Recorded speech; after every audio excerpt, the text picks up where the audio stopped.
आप गलतफहमी में मत रहिए। किसी ने कहा कि सोशल मीडिया एक रास्ता है, सोशल मीडिया रास्ता नहीं है, उस पर भी कंट्रोल है। अमेरिका की कंपनियों पे दबाव है। काफी डिस्कशन होता है कि हम बीजेपी से लड़ रहे हैं। लोग सोचते हैं कि हम सब एक राजनीतिक दल के खिलाफ लड़ रहे हैं। देश भी सोचता है कि ये जो नेता स्टेज पे बैठे हैं अलग अलग पॉलिटिकल पार्टी से हैं, ये एक राजनीतिक पार्टी से लड़ रहे हैं। ये सच नहीं है, ये गलत है। हम राजनीतिक पार्टी से नहीं लड़ रहे हैं। कोई और कहता है ये सब लोग एक व्यक्ति के खिलाफ लड़ रहे हैं, नरेंद्र मोदी के खिलाफ लड़ रहे हैं। नहीं, हम एक व्यक्ति के खिलाफ भी नहीं लड़ रहे हैं। ना हम बीजेपी के खिलाफ लड़ रहे हैं, ना हम एक व्यक्ति के खिलाफ लड़ रहे हैं। एक व्यक्ति को चेहरा बनाकर ऊपर डाल रखा है। एक वरिष्ठ नेता, नाम नहीं लेना चाहता हूं, इसी प्रदेश के एक वरिष्ठ नेता कांग्रेस पार्टी को छोड़ते हैं और रो के कहते हैं, मेरी मां से रो के कहते हैं कि सोनिया जी मुझे शर्म आ रही है, मेरे में इन लोगों से, इस शक्ति से लड़ने की हिम्मत नहीं है, मैं जेल नहीं जाना चाहता हूं। और ये एक नहीं है, ऐसे हजारों लोग डराए गए हैं। क्या आप सोचते हो शिवसेना के लोग, एनसी के लोग ऐसे ही चले गए? नहीं, जिस शक्ति की मैं बात कर रहा हूं उन्होंने उनका गला पकड़कर उनको बीजेपी की ओर किया है और वो सब डर के गए हैं। एक युवा आता है, जीप पर कूदता है, सिक्योरिटी वाले उसको मारते हैं, दबा कर मारते हैं, तब भी वो आता है, हाथ पकड़ता है, आंख में आंसू, मुझे कहता है राहुल जी मैंने 3 साल हर रोज सुबह रनिंग की, पुलअप्स की, पुशअप की, दंड बैठक, सब कुछ मैंने किया। मेरे दिल में देशभक्ति थी। मैं चाहता था कि मैं लद्दाख में जाकर, ठंड में कांपूं, देश के दुश्मनों के सामने कांपूं और एक दिन अगर मौका बने तो उनकी गोली भी खाऊं। ये मैंने सोचा था। राहुल जी अग्निवीर लागू कर दिया। मेरे देश ने मुझे धोखा दिया है। नहीं, तुम्हारे देश ने तुम्हें धोखा नहीं दिया, तुम्हारी सेना ने तुम्हें धोखा नहीं दिया, उसी शक्ति ने तुम्हें धोखा दिया है। नरेंद्र मोदी भाइयों और बहनों सिर्फ मास्क है, मुखौटा है। जैसे ये बॉलीवुड के एक्टर हैं, उनको रोल दिया गया है कि भैया आज सुबह आपको ये करना है, कल आपको ये बोलना है, परसों आप ये करोगे, सुबह उठ के समुद्र के नीचे जाओ, चलो सी प्लेन में उड़ो। 56 इंच की छाती नहीं है, खोखला व्यक्ति है। हिंदुस्तान में इंटरनेशनल एयरपोर्ट खुलवाने के लिए साल लग जाते हैं। 10 दिन में शादी के लिए इंटरनेशनल एयरपोर्ट खुल जाता है। वो ठीक है, कोई बड़ी बात नहीं है। अगर 10 दिन में शादी के लिए खुल जाता है वो ठीक है, करना है करो, मगर बाकी हिंदुस्तान में भी तो खोलो, बाकी प्रदेशों में खोलो। इन्होंने क्या गलती की है? मैंने सिस्टम अंदर से देखा है, मैं समझता हूं सिस्टम को, इसलिए मोदी जी मुझसे डरते हैं। सब कुछ देखा है मैंने, सब समझता हूं। मैं अंदर बैठता था उसमें, सालों में अंदर बैठा हूं। कोई नहीं छुप सकता मुझसे और मुझे दबा भी नहीं सकते हैं। मोदी जी को दबा सकते हैं। मैं आपको बता रहा हूं, ईवीएम के बिना नरेंद्र मोदी चुनाव नहीं जीत सकता है। इलेक्शन कमीशन से हमने कहा कि एक काम कीजिए, विपक्ष की पार्टी को ये मशीनें दिखा दीजिए, खोल के हमें दिखा दीजिए ये कैसे चलती हैं, हमारे एक्सपर्ट्स को दिखा दीजिए। इलेक्शन कमीशन नहीं दिखाता। फिर हमने कहा देखिए इसमें से कागज निकलता है, वोट मशीन में नहीं है, वोट कागज में है। ठीक है, आप मशीन चलाइए मगर कागज की भी गिनती कर दीजिए। इलेक्शन कमीशन कहता है नहीं, कागज की गिनती नहीं होगी। जब हमारे किसान कहते हैं ओला गिर गया, बारिश हो गई, बर्बाद हो गए, वो कहते हैं भैया नहीं, तुम्हें मुआवजा नहीं मिलेगा, ये तुम्हारा है ही नहीं, तुम्हें कैसे मिलेगा, मर जाओ जाके। नरेंद्र मोदी जी का काम आपके ध्यान को भटकाने का है। कभी आपसे कहेंगे देखो देखो चाइना की ओर देखो, पाकिस्तान की ओर देखो, कभी मोबाइल फोन की लाइट ऑन कर देंगे, थाली बजाओ, कभी कहेंगे देखो मेरा अपमान कर दिया, जैसे अभी किसी ने उनकी पत्नी के बारे में बोला, अब कहेंगे देखो मेरा अपमान कर दिया, ध्यान भटकाने के लिए। अब देखना होगा, मगर यात्रा में ये सब साफ दिख जाता है, दर्द दिख जाता है, दुख दिख जाता है। 40 साल से सबसे ज्यादा बेरोजगारी हिंदुस्तान में आज है। मीडिया में आपको 1 मिनट के लिए नहीं दिखता। जब इनकी पहले सरकार आई, मैं आपको दिल की बात बताता हूं, पहले इनकी सरकार आई, अरुण जेटली मेरे पास आते हैं, कमरे में बैठते हैं और मुझे कहते हैं राहुल ये जो लैंड एक्विजिशन का मामला है तुम इस पर मत बोलो। क्यों नहीं बोलूं? जनता का मामला है, अगर बोलोगे तो तुम्हारे ऊपर हम केस लगाएंगे। लगाओ केस, मुझे कोई फर्क नहीं पड़ता, क्या कर लोगे मेरा।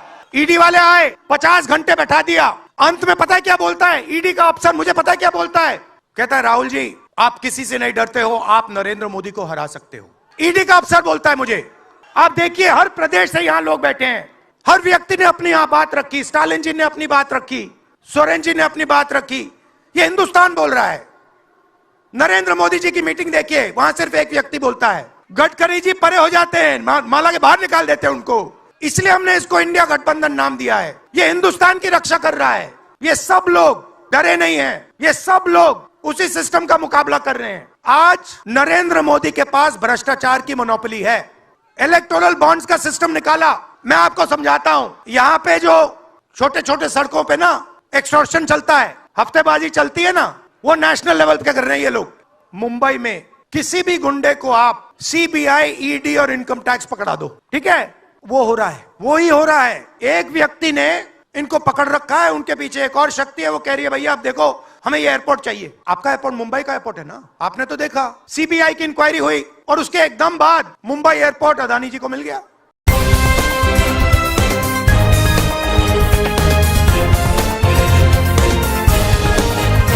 आप देख रहे हैं देश लाइव, देश की आवाज। पिछले साल कन्याकुमारी से कश्मीर तक हमने यात्रा की।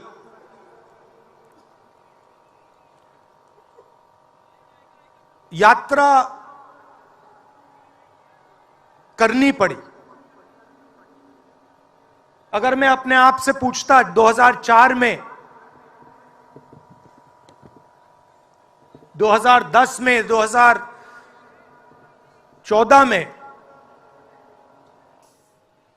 कि मुझे 4000 किलोमीटर कन्याकुमारी से कश्मीर चलना पड़ेगा, मैं ऐसी बात सोच भी नहीं सकता था।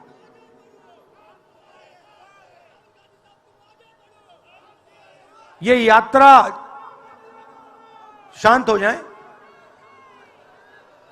ये यात्रा हमें क्यों करनी पड़ी? क्योंकि देश का जो कम्युनिकेशन का सिस्टम है, चाहे वो मीडिया हो, सोशल मीडिया हो, वो आज देश के हाथ में नहीं है। जनता के जो मुद्दे हैं, बेरोजगारी, हिंसा, नफरत, महंगाई, किसानों के मुद्दे, अग्निवीर के मुद्दे, जवानों के मुद्दे, वो मुद्दे आपको मीडिया में नहीं दिखाई देंगे। तो हमने ये यात्रा करनी पड़ी क्योंकि और कोई चारा नहीं था। देश के ध्यान को पकड़ने के लिए विपक्ष को 4000 किलोमीटर, और सिर्फ राहुल गांधी नहीं चला, यह गलतफहमी में मत रहिए कि ये राहुल गांधी चला है।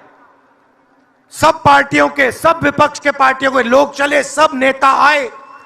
हिंदुस्तान का पूरा विपक्ष इन यात्राओं में शामिल हुआ। शरद पवार जी आए, उद्धव जी आए, तेजस्वी आए।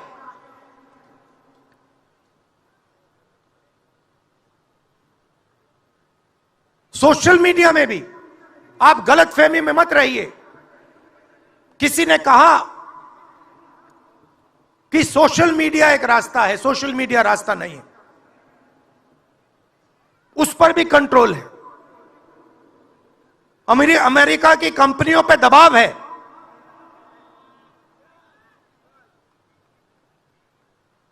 तो काफी डिस्कशन होता है कि हम बीजेपी से लड़ रहे हैं।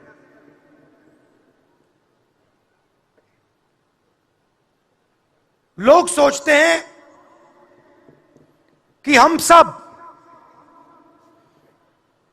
एक राजनीतिक दल के खिलाफ लड़ रहे हैं। देश भी सोचता है कि ये जो नेता स्टेज पे बैठे हैं अलग अलग पॉलिटिकल पार्टीज से हैं, ये एक राजनीतिक पार्टी से लड़ रहे हैं। ये सच नहीं है, ये गलत है। हम राजनीतिक पार्टी से नहीं लड़ रहे हैं और ये समझने की जरूरत है। हिंदुस्तान के युवाओं को यह बात समझनी होगी। कोई और कहता है ये सब लोग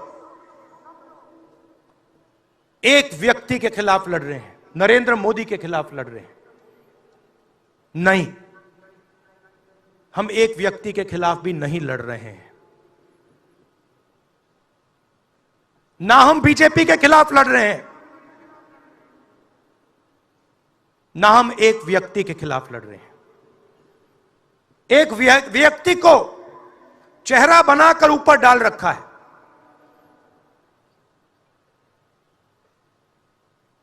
हिंदू धर्म में शक्ति शब्द होता है। हम शक्ति से लड़ रहे हैं, एक शक्ति से लड़ रहे हैं। अब सवाल उठता है वो शक्ति क्या है? जैसे किसी ने यहां कहा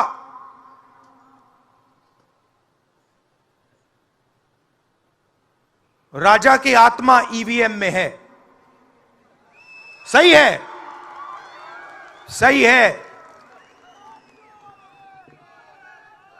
राजा की आत्मा ईवीएम में है।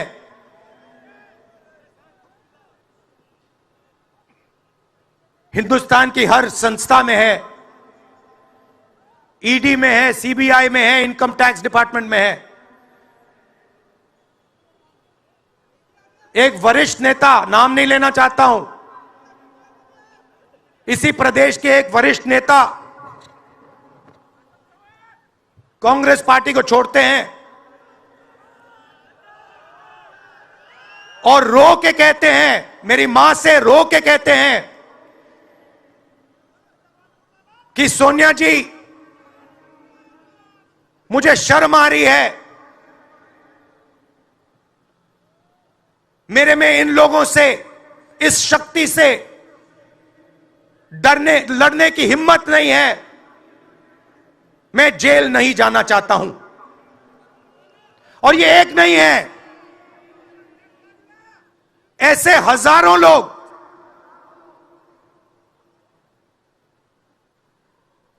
डराए गए हैं। क्या आप सोचते हो शिवसेना के लोग, एनसी के लोग ऐसे ही चले गए? नहीं, जिस शक्ति की मैं बात कर रहा हूं, उन्होंने उनका गला पकड़कर उनको बीजेपी की ओर किया है और वो सब डर के गए हैं।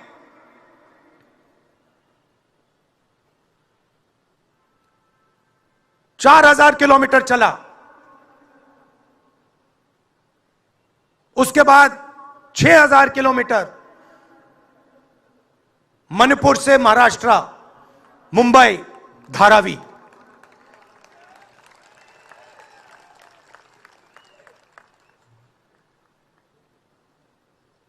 क्या मैंने देखा, क्या सुना, मैं आपको समझा नहीं सकता,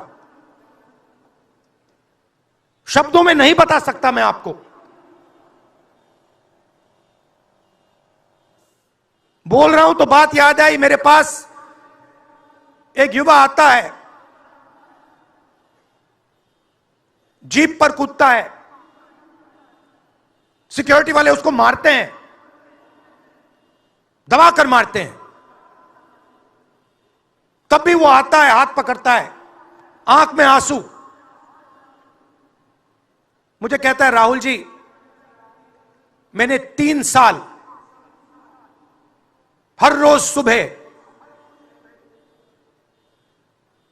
रनिंग की, पुलअप्स की, पुशअप की, दंड बैठक, सब कुछ मैंने किया। मेरे दिल में देशभक्ति थी, मैं चाहता था कि मैं लद्दाख में जाकर, ठंड में जाकर, ठंड में कांपूं, देश के दुश्मनों के सामने कांपूं, और एक दिन अगर मौका बने तो उनकी गोली भी खाऊं। यह मैंने सोचा था। राहुल जी, अग्निवीर लागू कर दिया। मेरे देश ने मुझे धोखा दिया है। नहीं, तुम्हारे देश ने तुम्हें धोखा नहीं दिया, तुम्हारी सेना ने तुम्हें धोखा नहीं दिया, उसी शक्ति ने तुम्हें धोखा दिया है। नरेंद्र मोदी भाइयों और बहनों सिर्फ मास्क है, मुखौटा है। जैसे ये बॉलीवुड के एक्टर हैं, उनको रोल दिया गया है कि भैया आज सुबह आपको यह करना है, कल आपको यह बोलना है, परसों आप यह करोगे, सुबह उठ के समुद्र के नीचे जाओ, चलो सी प्लेन में उड़ो। 56 इंच की छाती नहीं है, खोखला व्यक्ति है।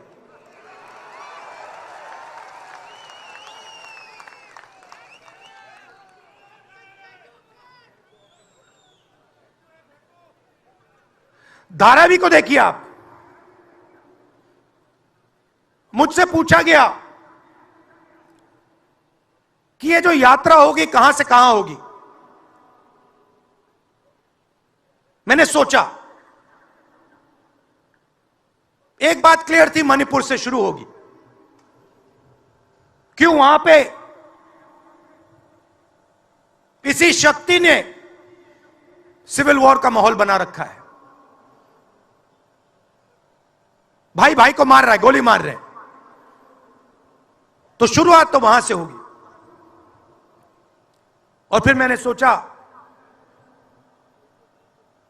अगर हिंदुस्तान को नया विजन देना है तो यात्रा धारावी में खत्म होगी। यह हुनर का कैपिटल है, हिंदुस्तान के टैलेंट का, स्किल का, हुनर का कैपिटल है। और इनको यहीं से, मुंबई से, इनके घरों से वही शक्ति इनको उठाकर बाहर फेंक रही है।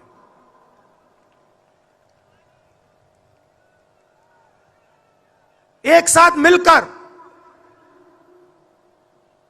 वही शक्ति इन लोगों की जिंदगी बर्बाद करने में लगी हुई है।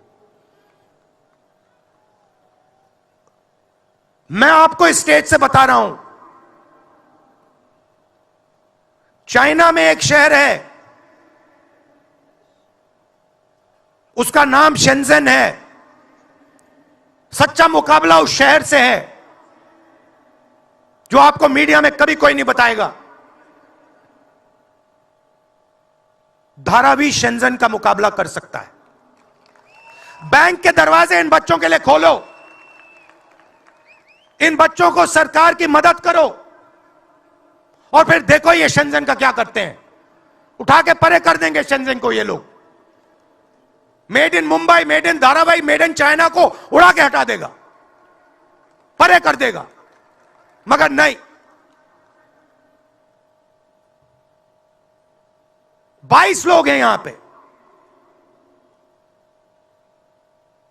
22 लोगों के पास उतना ही धन है जितना हिंदुस्तान के 70 करोड़ लोगों के पास है।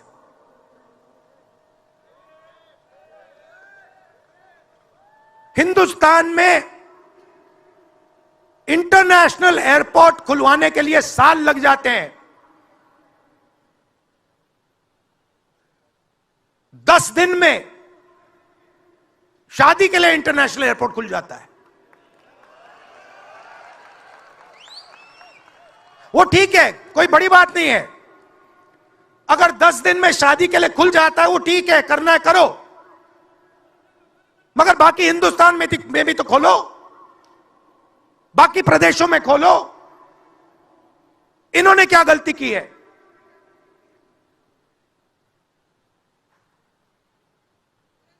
पचास 50% हिंदुस्तान की आबादी पिछड़े वर्ग की है,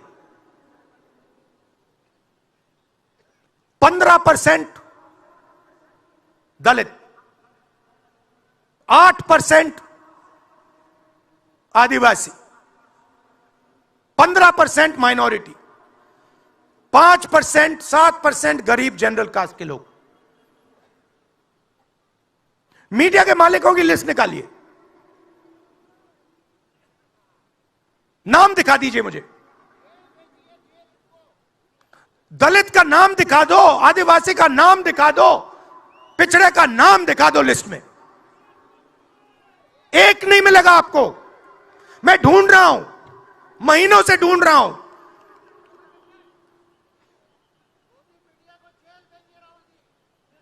इनकी गलती नहीं है बेचारों की। जैसे मोदी जी मुखौटे हैं, जैसे उनका रिमोट कंट्रोल इनका भी है।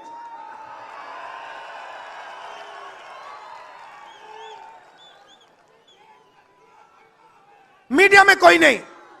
हिंदुस्तान की सबसे 200 बड़ी कंपनियों की लिस्ट निकालिए, मालिकों की लिस्ट निकालिए। गरीब जनरल कास्ट का व्यक्ति का नाम बता दो मुझे, दलित का, पिछड़े का, किसी भी गरीब व्यक्ति का नाम बता दो, किसी भी पिछड़े का नाम बता दो 200 कंपनियों के मालिक की लिस्ट में। नहीं मिलेगा। 90 अफसर इस देश को चलाते हैं। मैंने सिस्टम अंदर से देखा है, मैं समझता हूं सिस्टम को, इसलिए मोदी जी मुझसे डरते हैं। सब कुछ देखा है मैंने, सब समझता हूं। मैं अंदर बैठता था उसमें, सालों में अंदर बैठा हूं। कोई नहीं छुप सकता मुझसे, और मुझे दबा भी नहीं सकते हैं। मोदी जी को दबा सकते हैं तो 90 लोग हैं, उसमें 3 पिछड़े हैं, 3 दलित, 1 आदिवासी। फर्स्ट जनरेशन गरीब जनरल कास्ट का मुझे दिखा दो, उसमें 1 नहीं मिलेगा।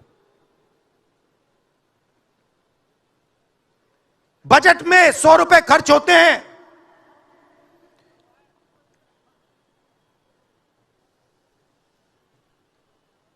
पिछड़े, दलित, आदिवासी सबको मिला दो, 6 रुपए का निर्णय लेते हैं। पॉलिसी कहां बनती है? पॉलिसी ये 90 लोग बनाते हैं, उसमें 200-300 और जोड़ दो।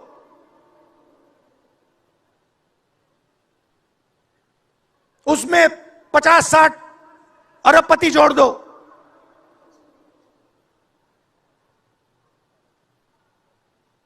यह है सच्ची शक्ति जो हिंदुस्तान को चला रहा है। और इससे आप कोई नहीं बचेगा, आप में से कोई नहीं बचने वाला। यहां किसी ने ईवीएम की बात की, मैं आपको बता रहा हूं, ईवीएम के बिना नरेंद्र मोदी चुनाव नहीं जीत सकता है। इलेक्शन कमीशन से हमने कहा कि एक काम कीजिए, विपक्ष की पार्टी को ये मशीनें दिखा दीजिए, खोल के हमें दिखा दीजिए ये कैसे चलती हैं, हमारे एक्सपर्ट्स को दिखा दीजिए। इलेक्शन कमीशन नहीं दिखाता। फिर हमने कहा देखिए, इसमें से कागज निकलता है, वोट मशीन में नहीं है, वोट कागज में है। ठीक है, आप मशीन चलाइए, मगर कागज की भी गिनती कर दीजिए। इलेक्शन कमीशन कहता है नहीं, कागज की गिनती नहीं होगी। क्यों नहीं होगी? कैसे नहीं होगी? सिस्टम नहीं चाहता कि ईवीएम की गिनती हो जाए। क्यों? क्योंकि यह सिस्टम आपके धन को चोरी करने का सिस्टम है। ये आप लोग जीएसटी देते हो, उतनी ही जीएसटी देते हो जितना अदानी देता है। 18% शर्ट पे देते हो, उतनी वो देता है। उसकी आमदनी लाखों करोड़ रुपए, आपकी 50,000 रुपए। और फिर देखो पैसा कहां जाता है। कोई भी स्कीम देख लो, फसल बीमा योजना देखो, 35,000 करोड़ रुपए 16 कंपनियों को जाता है। उसमें आपको एक दलित नहीं मिलेगा, एक पिछड़ा नहीं मिलेगा, एक गरीब नहीं मिलेगा। कानून ये 90 लोग बनाते हैं। पैसा जाता है 16 कंपनियों में। और जब हमारे किसान कहते हैं ओला गिर गया, बारिश हो गई, बर्बाद हो गए, वो कहते हैं भैया नहीं, तुम्हें मुआवजा नहीं मिलेगा, ये तुम्हारा है ही नहीं, तुम्हें कैसे मिलेगा, मर जाओ जाके। नरेंद्र मोदी जी का काम आपके ध्यान को भटकाने का है।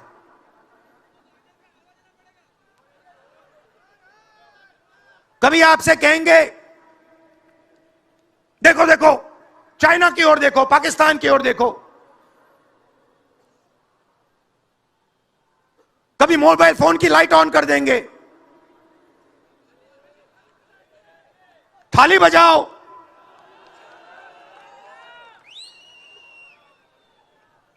कभी कहेंगे देखो मेरा अपमान कर दिया, जैसे अभी किसी ने उनकी पत्नी के बारे में बोला, अब कहेंगे देखो मेरा अपमान कर दिया, ध्यान भटकाने के लिए। अब देखना होगा।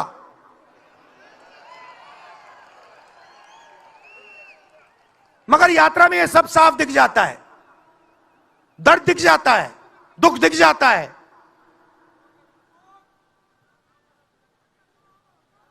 चालीस साल से सबसे ज्यादा बेरोजगारी हिंदुस्तान में आज है। मीडिया में आपको एक मिनट के लिए नहीं दिखता।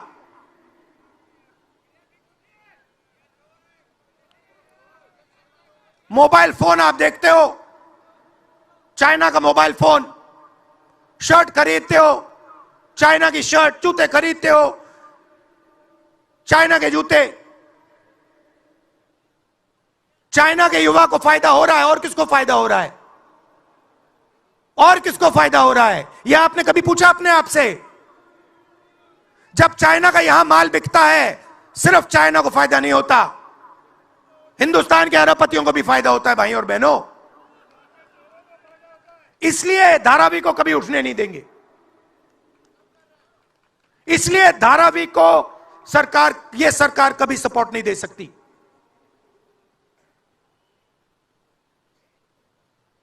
पूरा सिस्टम कंट्रोल में है।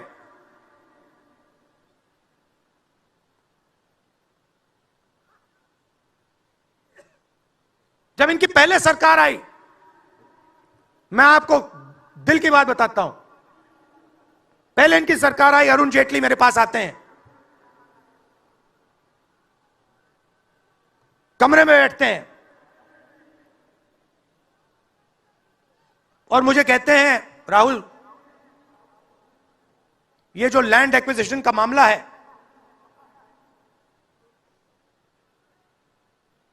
तुम इस पर मत बोलो। क्यों नहीं बोलूं? जनता का मामला है। अगर बोलोगे तो तुम्हारे ऊपर हम केस लगाएंगे। लगाओ केस, मुझे कोई फर्क नहीं पड़ता। क्या कर लोगे मेरा? ईडी वाले आए, 50 घंटे बैठा दिया।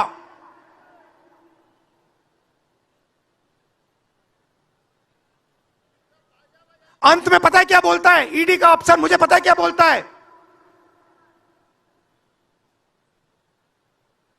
कहता है राहुल जी, आप किसी से नहीं डरते हो, आप नरेंद्र मोदी को हरा सकते हो।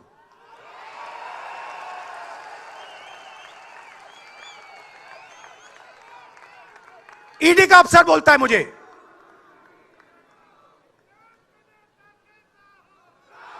मगर मैं राहुल गांधी नहीं हूं। आप ये मत सोचो कि मैं राहुल गांधी हूं। आप ये मत सोचो कि उद्धव ठाकरे हैं। ये नहीं है, ये हिंदुस्तान की आवाज है।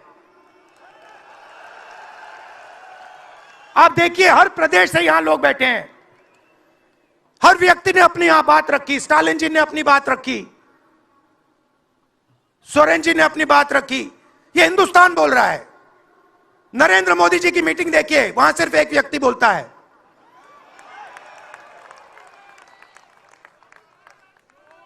गडकरी जी परे हो जाते हैं, माला के बाहर निकाल देते हैं उनको।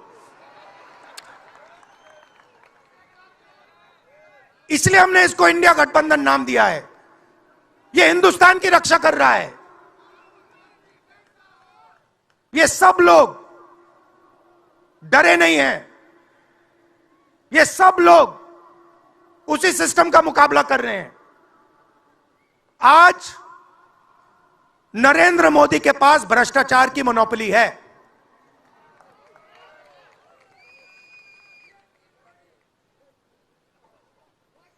इलेक्टोरल बॉन्ड्स का सिस्टम निकाला। मैं आपको समझाता हूं। यहां पे जो छोटे छोटे सड़कों पे ना एक्सटॉर्शन चलता है, हफ्तेबाजी चलती है ना, वो नेशनल लेवल पे कर रहे हैं ये लोग। मैं बता देता हूं, 4 तरीके की हो रही है। एक, पहले ये कॉन्ट्रैक्ट देते हैं, सरकार कॉन्ट्रैक्ट देगी और सीधा परसेंटेज लेगी। इलेक्टोरल बॉन्ड देख लीजिए, उसमें साफ है।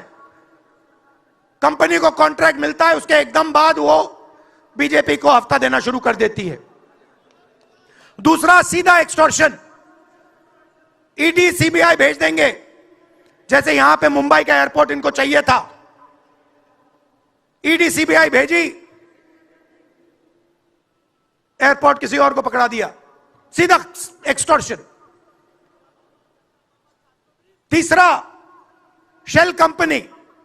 जैसे यहां भी किसी ने कहा, अंबेडकर जी ने कहा, कंपनी की प्रॉफिट ही नहीं है और उससे ज्यादा पैसा वो बीजेपी को दे रही है। और चौथा, कॉन्ट्रैक्ट देने के पहले पैसा दो, कॉन्ट्रैक्ट लो।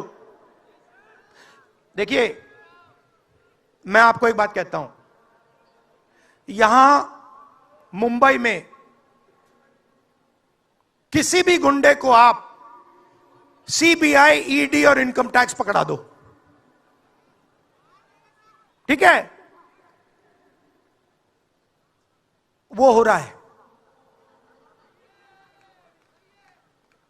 वो ही हो रहा है। एक व्यक्ति ने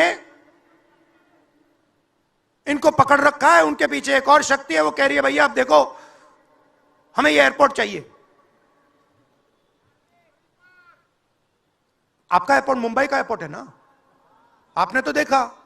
सीबीआई की इंक्वायरी हुई और उसके एकदम बाद मुंबई एयरपोर्ट अदानी जी को मिल गया। तो मैं आपसे कह रहा हूं कि इससे आपका नुकसान हो रहा है। नोटबंदी की, जीएसटी लागू की, जो हिंदुस्तान का रोजगार का सिस्टम था उसको खत्म कर दिया। चाहते हैं कि यहां सिर्फ 20-25 कंपनियों का राज हो। चाहते हैं कि ये जब छोटा धंधा चलाते हैं, सब्जी बेचते हैं, छोटे छोटे दुकानें चलाते हैं, चाहते हैं ये सब खत्म हो जाए और एक के बाद एक इनको खत्म कर रहे हैं। स्मॉल और भी मीडियम मैन्युफैक्चरिंग जो है उसको सबको खत्म कर रहे हैं। यही लोग तो चाइना का मुकाबला कर सकते हैं। जो स्मॉल और मीडियम इंडस्ट्री है वही तो चाइना का मुकाबला करेगी, वही तो देश को रोजगार देगी। उस नींव को उड़ा रहे हैं।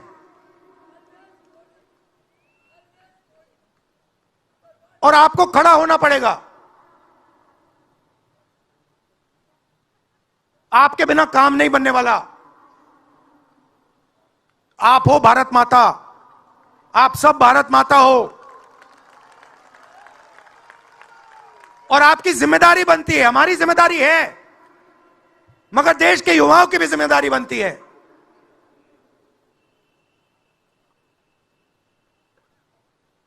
पूरा देश अग्निवीर के खिलाफ है। मैं 4000 किलोमीटर चला, एक युवा ने मुझे नहीं कहा कि अग्निवीर अच्छा लगता है। वो जो रो रहा था मुझे कहता है, राहुल जी मैं नहीं जाऊंगा, मैं नहीं जाऊंगा, मैं अग्निवीर नहीं बनूंगा। और फिर मुझे कहता है, राहुल जी जहां पे पहले हम दौड़ने जाते थे वो सब खाली पड़ा है। यात्राओं से मुझे बहुत सीखने को मिला, दर्द भी हुआ, चोट भी लगी,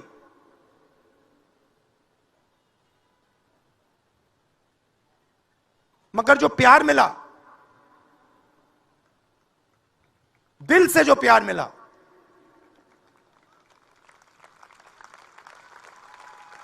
वो उसका कोई मुकाबला ही नहीं है। मैं बता ही नहीं, समझा नहीं सकता आपको। और जो भी आप मुझसे करवाना चाहो, जहां भी आप मुझे बुलाना चाहो, मैं आपके लिए और इस देश के लिए हाजिर हूं। यह नफरत का देश नहीं है, यह मोहब्बत का देश है। नफरत जानबूझ के फैलाई जा रही है। नफरत इसलिए फैलाई जा रही है कि आप अपना ध्यान इधर उधर करो और आपके जेब में से आपका पैसा लूटा जाए, छीना जाए।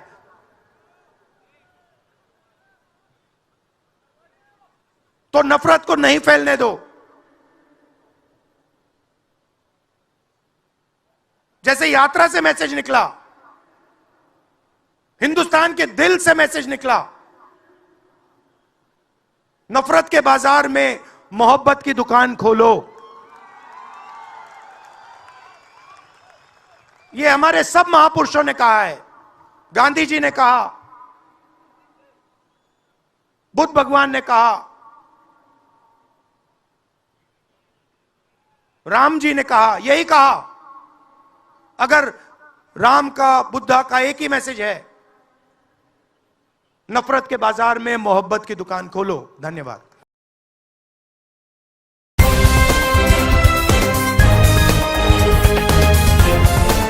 देश और दुनिया की तमाम छोटी और बड़ी खबरों के लिए हमारे चैनल को सब्सक्राइब करना न भूलें और बेल का बटन जरूर दबाएं।